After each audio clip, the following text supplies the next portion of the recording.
Wow, that took a long time to get started today. It was like the wheel of death. But good morning, afternoon, evening, night, wherever you are. It is morning here where I'm at, so good morning. And we're back with another episode of Go FUD Yourself. And today is Ceara's favorite day. It is my favorite day. We get to go on a little world trip. Last time we actually traveled was ETH Denver, and so I like to pretend travel on Thursdays. So today we're going to do Australia, Hong Kong, Nigeria, and if we have time, we'll go to the Philippines.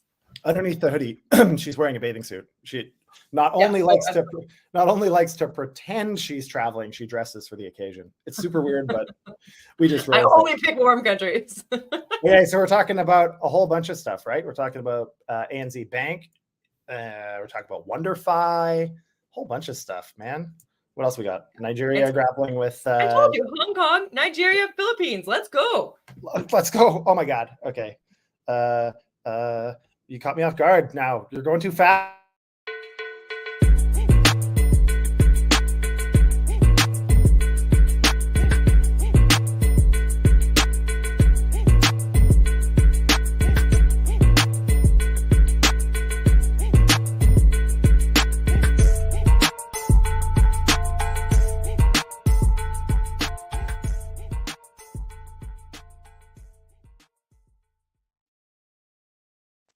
Okay, you're right, JD. We are talking about the Australian New Zealand banking group first. You totally caught me off guard. Doesn't happen often, but you win today. You win today. All right. So this is actually pretty exciting on a lot of levels, I think. I'm genuinely interested in this because anybody that knows you and I, we've been talking about both Avalanche and, the kind of overlapping contact surface between what we know as blockchain technology and traditional financial services, and kind of what that future may look like. Is it going to be a completely new frontier, or is it going to be kind of a combination of both? And that's kind of what we're seeing, I think. This one's pretty interesting. What the article says is Australian New Zealand banking group ANZ, in a groundbreaking collaboration with Chainlink, has demonstrated Avalanche's potential in tokenization and cross-chain settlement. Through the use of Chainlink's cross-chain interoperability protocol, the initiative aims to facilitate seamless transactions of tokenized assets across various blockchain networks, employing a delivery versus payment model. This collaboration has led to successful testnet demonstrations, including the acquisition of tokenized New Zealand dollar stablecoins and Australian natural resources represented as NFTs on different blockchain platforms. The partnership underscores Avalanche's flexibility and efficiency, further evidenced by its recent alliance with AWS to promote blockchain utility. With ANZ emphasizing Avalanche's evergreen subnets for their project, the successful implementation signals potential growth in the DeFi ecosystem and anticipates further innovations in cross-chain transactions. This is so cool. Look at all this utility that we didn't expect coming out of Australia, of all places, which I think is the surprising part for me. Nanny State Australia, that's been trying to shut down a lot of crypto, says, hey, let's just put all of our natural resources on NFTs. No big deal. Yeah, we don't like crypto until it's obviously convenient for us and makes sense, and then all of a sudden we're going to use it. I mean, we've had a lot of criticisms of the way Australia's kind of made their way through the regulatory mess, but this obviously is exciting. I mean, it's interesting in the sense, like, we've been talking about how we're going to meaningfully upgrade finance, and only recently are we seeing where we're starting to find that overlap between what existed and what can exist. And we're starting to see now a lot more obvious objective representations of that. So this is really cool to me. This says, okay, here's something that we do a lot. We've done a lot for decades. Let's figure out how we can do it cheaper and more efficiently and much more securely. And so now we have a product that we know, but it's made a lot better by blockchain. I think that's pretty exciting. DeFi, TradFi, utility beyond Fi. I don't know. I love this article. RWAs as NFTs. This is action packed. I don't know. Yeah, this is a thrill. That's going to be a Netflix special in a couple of years. Australia is doing a lot of really good stuff, though. We actually have quite a few things coming out of Australia right now. For example, WonderFi, which is actually a Canadian-based company, is working on international expansion, and they've acquired FX Institutions Party, which has secured them a crypto trading license in Australia. So this is WonderFi's first venture outside of Canada, aiming to offer over-the-counter crypto trading services and a comprehensive suite of digital asset services to Australians. The CEO, Dean Skirka, highlighted the acquisition as a cornerstone of WonderFi's growth strategy, leveraging Australia's high crypto adoption rates and a favorable regulatory environment. Although it's still subject to regulatory approval, this acquisition is going to pave the way for WonderFi to go international while the crypto market recovers. This is all pretty cool, but what's really cool is that it's in Australia and that someone's viewing Australia as a reasonable regulatory environment. Reasonable regulatory testing ground. So on one hand, this is good. This is good for WonderFi. They're cool. Trying to cover my face. I know I have a face for radio. I don't know why we do a video podcast, but here we are. Anyways, I think this is. I'm going to be a little bit fuddy on this.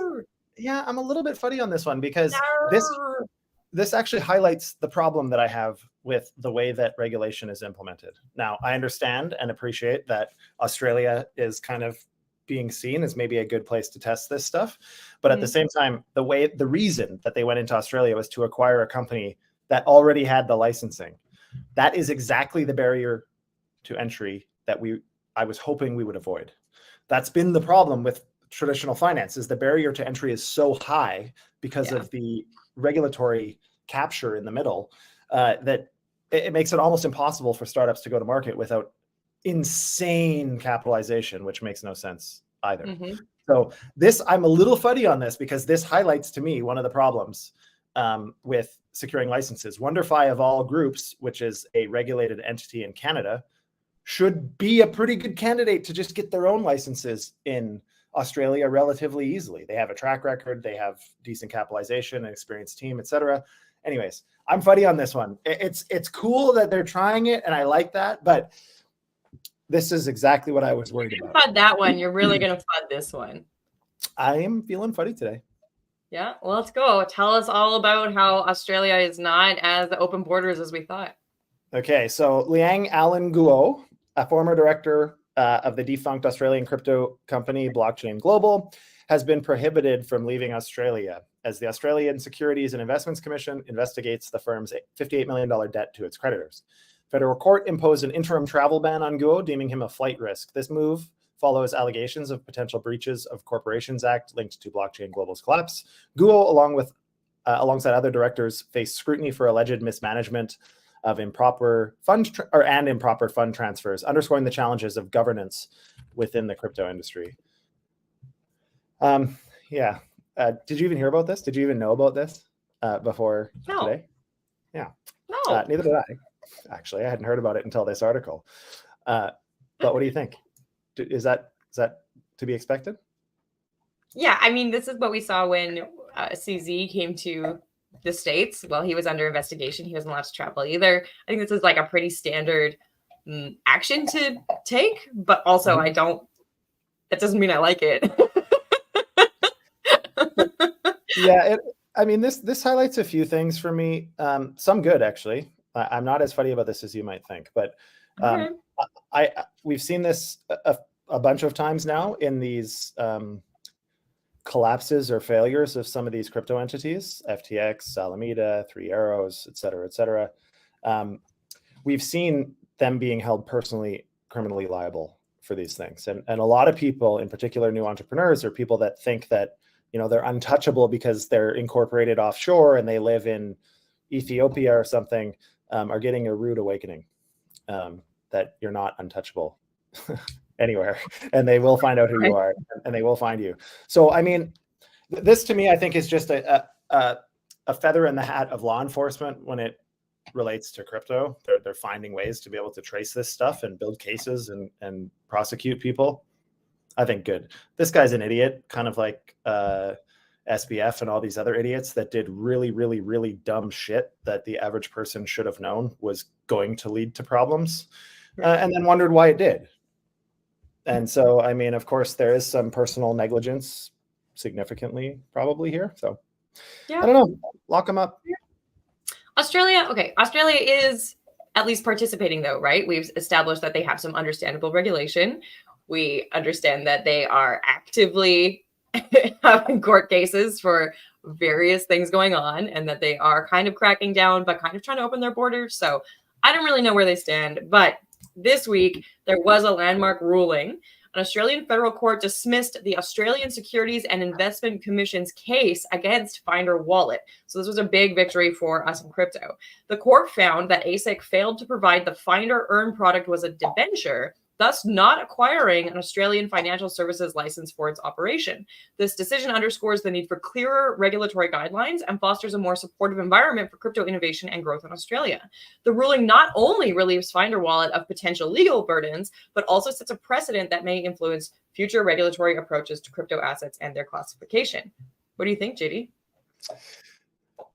I'm not sure about this one. I mean, the general consensus has been that if there's any centralized factor at all in a borrow-lend product, like if there's any intermediary that's a human being, then it is in fact a security. And that's according to SEC, that's according to Canada. As far as I understood, that was according to Australia. But it turns out that either, and we didn't read the actual ruling page by page, of course. Sure. But I didn't. I don't know if you did. But I would like to know what that what their arguments were, what made that distinction, because I'm pretty sure there's something that the court anchored into as to no, that this was not non-compliant for this reason. So I'd be interested to see what that is. Maybe I should have looked into that, I guess, before. Well, can you tell us, from your TradFi background, can you tell us about a debenture? In this context, I'm not 100% sure. I just think that might be part of what's going on here, is that it wasn't a case about securities, but it was a case about debentures, which is a different type of debt instrument. So the idea of a debenture is that it's not backed by collateral and has a very long term, right? I think in America it's 10 years. I don't know if that's the same in Australia, but maybe that's where some of this is a little bit flip-flop. Yeah, a debenture is just another way of saying that. Well, there's a couple ways to do it. There's unsecured debentures, and you can do a simple Google search and see all of this stuff. Yeah. And then there's a few other types of debentures, but essentially it's money, fixed amount of time, fixed amount of return. So you give me money for a certain period of time, I'm going to give you a certain amount of return back. Debenture, in effect, it would fall under securities legislation or regulation because it meets the Howey test, at least in America. And so I would be interested to see. I think it's definitely good. It's definitely good that it's not all just ruling against the crypto industry all the time. We are getting some wins, which is helping kind of eventually form a middle ground, ideally. So we'll have to see. I mean, I'm not sure that the rest of the world is following Australia's developments too closely. But that being said, you get enough evidence, you get enough participation in Australia, and it does become significant enough for other jurisdictions to look at. So absolutely. Maybe we can learn a little bit. You want to take another flight over to? Yeah, I want to go to Hong Kong. Hong Kong. Okay, let's do it. Tell us about ETFs in Hong Kong. Okay. Hong Kong is popping, but it's making strides right now to introduce ETH ETFs as it seeks to gain a competitive edge. This is an interesting approach. We'll talk about it after. Despite delays in the launch of Bitcoin ETFs. So financial institutions in Hong Kong are preparing for Ethereum spot ETFs to capitalize on demand for crypto investment products following the US's successful launch of Bitcoin spot ETFs. With nearly 72 billion in Bitcoin ETF market cap as of March 18th, Hong Kong's move aims to bolster its position as a dominant force in the cryptocurrency sector. This initiative reflects the region's broader efforts to embrace digital assets, highlighted by regulatory advancements and the licensing of crypto exchanges for retail investors, demonstrating Hong Kong's commitment to becoming a central hub for Web3 and digital asset innovation. These articles are what spurred my whole idea of the crypto arms race, is that instead of dragging our feet in regulation, is that different jurisdictions would try to weaponize themselves with crypto prior to anybody else. And so Hong Kong is seeing that the States is not going to approve the ETFs in a timely manner, whether that's because of the that's because of the election or something else going on. But Hong Kong's like, hey, well, who can do it is us. We can do this quickly. We can do this effectively. Let's go for it. Yeah, I mean, Hong Kong is a fairly well-established and well-trusted financial hub, kind of which separates it significantly from China in many other ways, even though in a lot of ways they're connected. So, I mean, there's probably a good argument that Hong Kong would be a decent jurisdiction globally to try to compete with kind of a US-centric ETF market. So I don't really mind that, to be honest. To your point from earlier, I really hoped that this is how this last kind of bear and going into this bull would have actually happened, where countries saw this as an incredible competitive opportunity to be forward in and fairly aggressive in approving of compliance and establishment of guidelines, which isn't always easy, obviously, given it has to be legislated. But I think it's good. I think it pushes other countries. If all of a sudden Hong Kong is getting some traction with an ETH ETF, the US government is going to go, one of our largest trade competitors from Asia is eating our lunch here on the ETF front. So we'll see. All in all, I think not a horrible a horrible opportunity, but not everybody is quite as hot and bothered on Hong Kong licensing. I feel like this is also the jurisdiction of crypto's arms race is Hong Kong versus Singapore. Who's going to come out on top in licensing? I feel like I should have little boxing guys doing this. So Hong Kong's introduction of a virtual asset trading platform licensing scheme saw 24 applicants by the deadline, which is way behind Singapore's 70 applicants for a really similar regulatory initiative. The rush of last-minute applications underscores the urgency among crypto exchanges to comply with these new regulations. But there's a stark choice for non-applicants. Are they going to exit the Hong Kong market by May 31st, or are they going to try to come into compliance and apply for licenses late? This development reflects concerns within the crypto community about the high costs of compliance, potentially deterring industry growth in Hong Kong. The city's efforts to regulate stablecoins and over-the-counter crypto trading further demonstrate its commitment to establishing a comprehensive legal framework for virtual assets, aiming to secure its position as the leading financial hub, and yet Singapore probably will have more dApps available. Yeah, I mean, the criticism I've had all along is that you can't slowly transition to a regulated environment, in my opinion, when the market is as well established as it is. We're 2.5–3 trillion in collective market cap. What are we at here? Yeah, 2.5 trillion right now in collective market cap. I mean, it's a sizable enough market that it kind of makes it kind of makes sense. And I think we're that it's not experimental as much anymore, so we need to kind of get on with it. But this is the problem, right? There's a lot of people not applying, which in and of itself is problematic. But there's also a lot of people applying that aren't getting approved. Right. And so the question I would ask when I see this, Singapore had more applications than Hong Kong. Well, for a similar initiative, similar. Well, not the same. Similar can be kind of similar, but they can be significantly different still. Yeah. And so I'm just curious if Hong Kong, if most people are led to believe that only if you're an existing Hong Kong financial institution or whatever, and maybe Singapore it's a little bit easier. There's an expectation that it might be easier to get approved, so more people are going to apply there. That the kind of anecdote to compare to that is everybody that registers their companies in Panama and BVI and Cayman Islands. I mean, does anybody actually want necessarily to go there? No, it's just kind of what everybody else does. And it's a commonly accepted corporate structure in the space.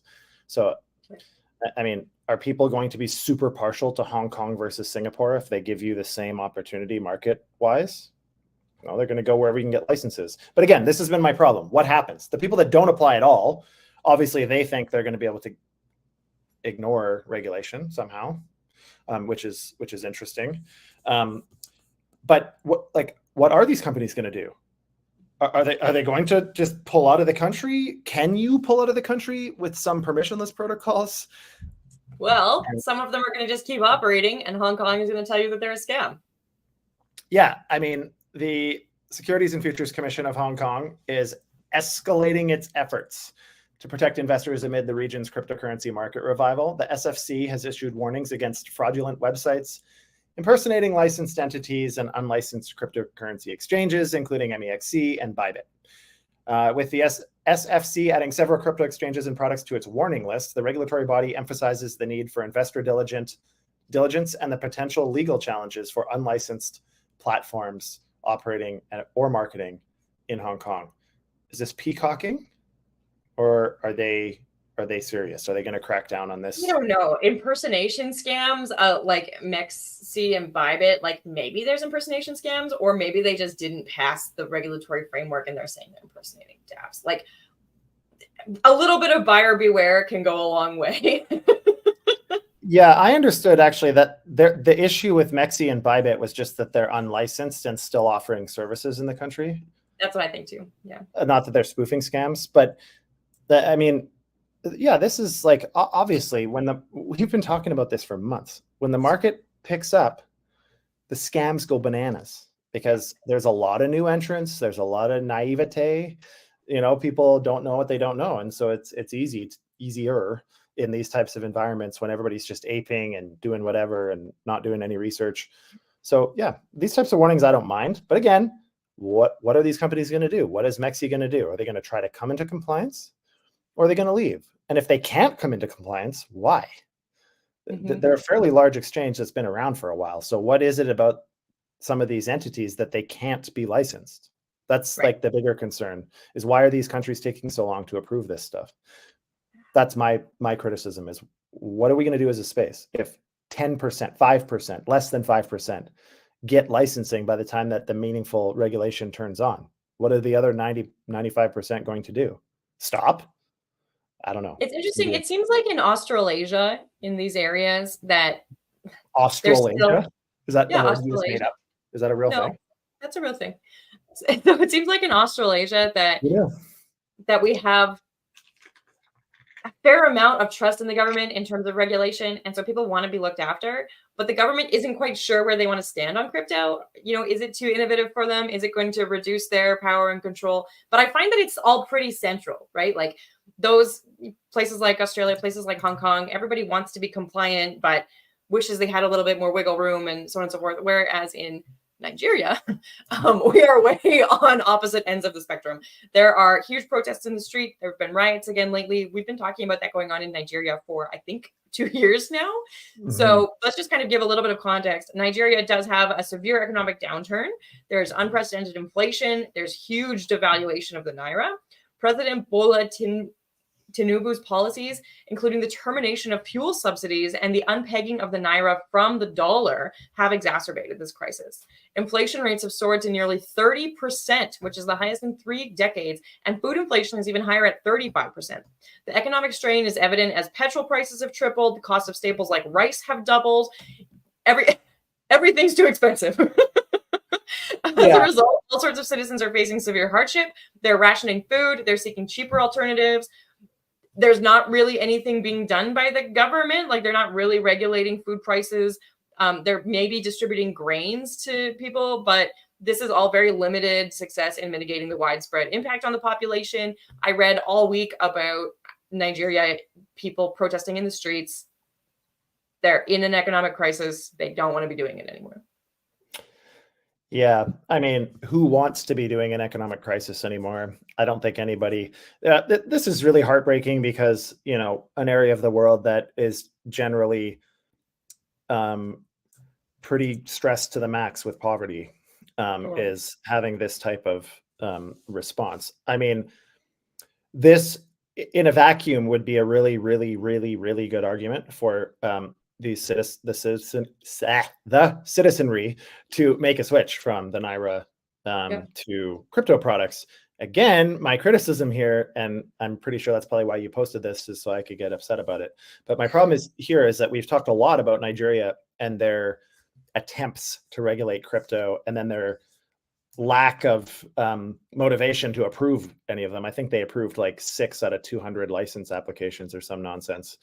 So we'll see. We'll have to see if the government of countries like this will weaponize the regulatory structure, I suppose, to maintain control.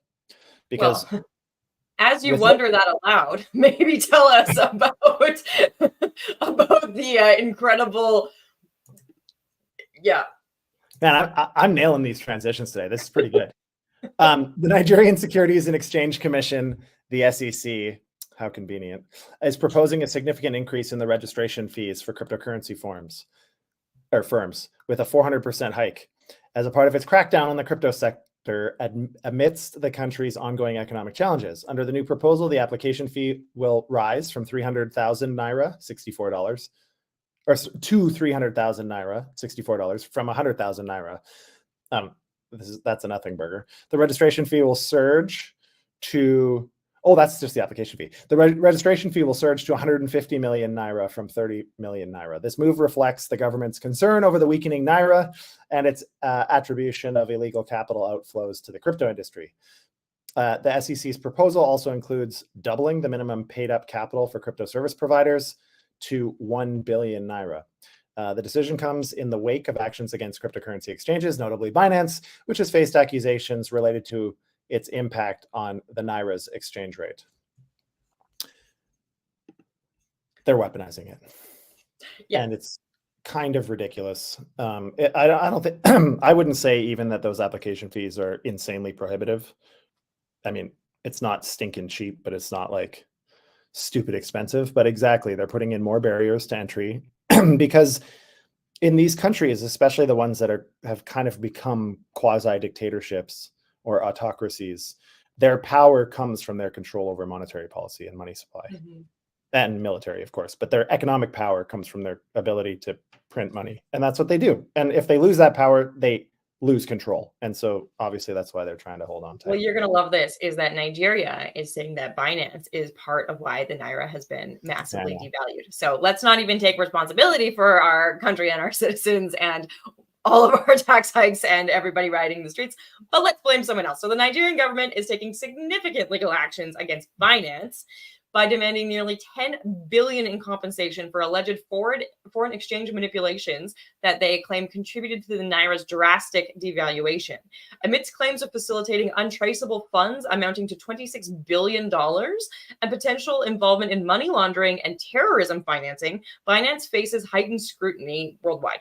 The Economic and Financial Crimes Commission has secured a court order requiring Binance to disclose comprehensive data on all Nigerian users. This move aims to investigate the exchange's impact on the naira's value and addresses concerns over illegal financial activities. The Nigerian central bank's effort to stabilize the national currency amidst a cost of living crisis have led to all sorts of broader regulatory measures, including the suspension of several crypto firms and closure of foreign currency exchange bureaus.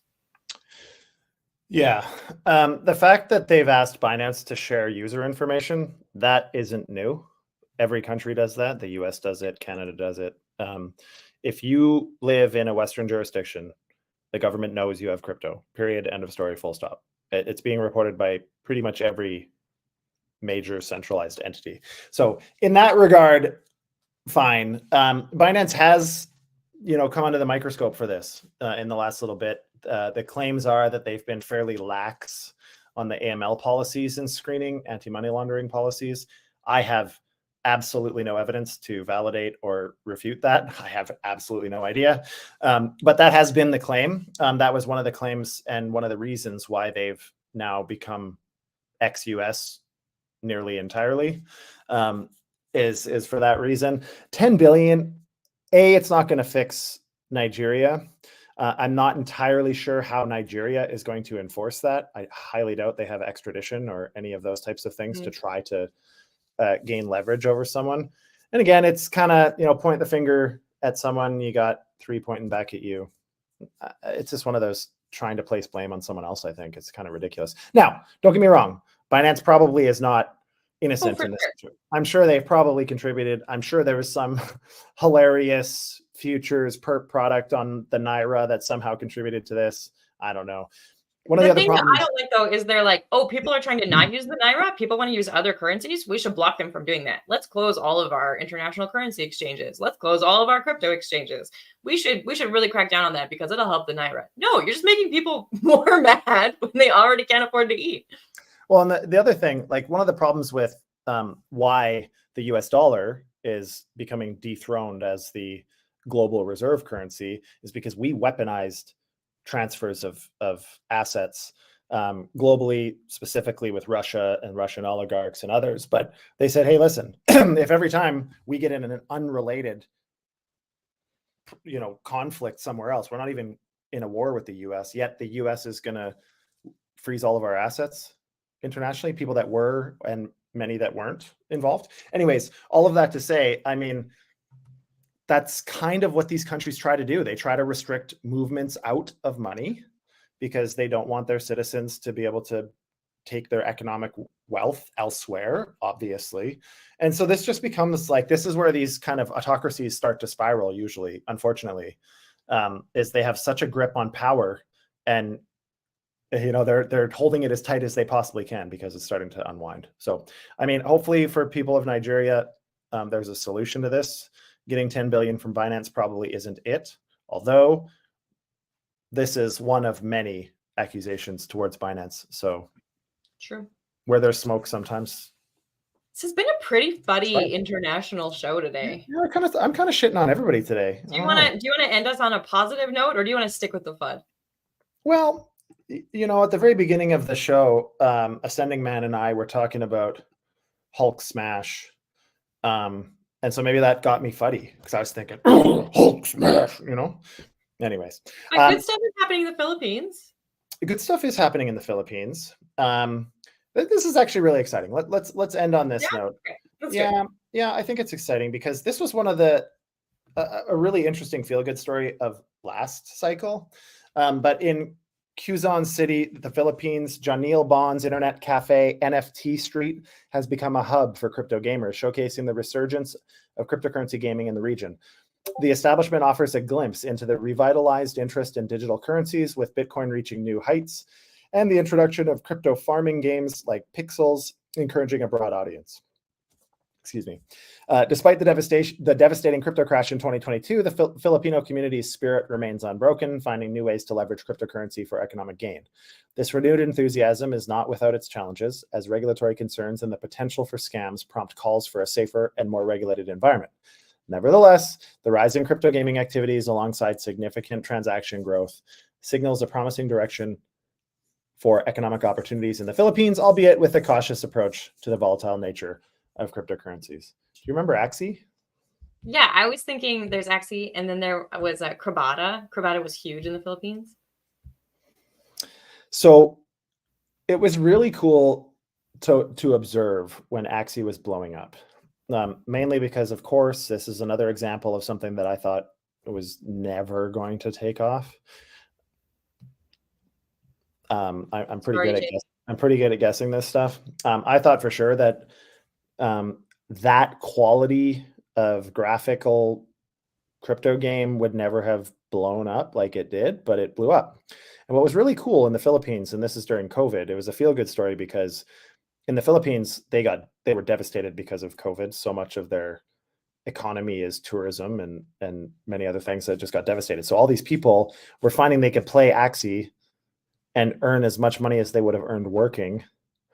And so they could survive and feed their families. And some people got good enough at it that they ended up like doubling, tripling, quadrupling their income by playing a video game. Now, the problem with Axie was the economics of the game were unsustainable. And eventually that became apparent. And so Axie became worthless effectively. Axie's still around, as far as I know. I'm not sure if that many people make any money on it anymore. But the point is that the Philippines, it was a really good feel-good story. And I was concerned that, the whole country was seeing new economic potential in different ways. Then all of a sudden that kind of got kiboshed when the market died. But now they're back. They're back, and there's some enthusiasm and excitement. And so this to me is very feel good. I hope, and I have hoped since I, decided to build in the space, that it really does impact people in all areas of society. That, we do provide new and exciting economic opportunities for people. And this is an example of that. So although I have absolutely nothing to do with it, it's a feel-good story. Pretty exciting. My turn to FUD is that, of course, people are worried as the industry versions in the Philippines that it's not regulated enough. And they don't want to be caught doing something illegal and have all of their converted to fiat pesos seized or go to jail or anything like that. For one, just playing a game, and two, for being able to feed their family. So and hype it up and then, FUD it back. The Philippine government too has been like not super clear on kind of what their expectations are going forward. They essentially, if I remember correctly, they've allowed only one government adjacent exchange, and they've had a lot of penalties for individuals and others using other exchanges and different things. So I think people are just cautious. But don't FUD my excitement. Let's end on the exciting note. Well, tomorrow we're going to talk about central bank digital currencies, CBDCs. We're going to talk about them all over the world, what has been passed, what has been dropped. We try to do this about every quarter, and this one is really chock full of new CBDC movement. So I felt like it was time. So tune in tomorrow, same time, same place. 12:30 p.m. Eastern. Like, share, subscribe, hit the bell, and all that stuff. Yeah, we've got some new people every day, it looks like, on viewing live, which is really exciting. So welcome to everybody. We're here every day. Yeah, with that today, Ceara, I say to you, go FUD yourself. Later.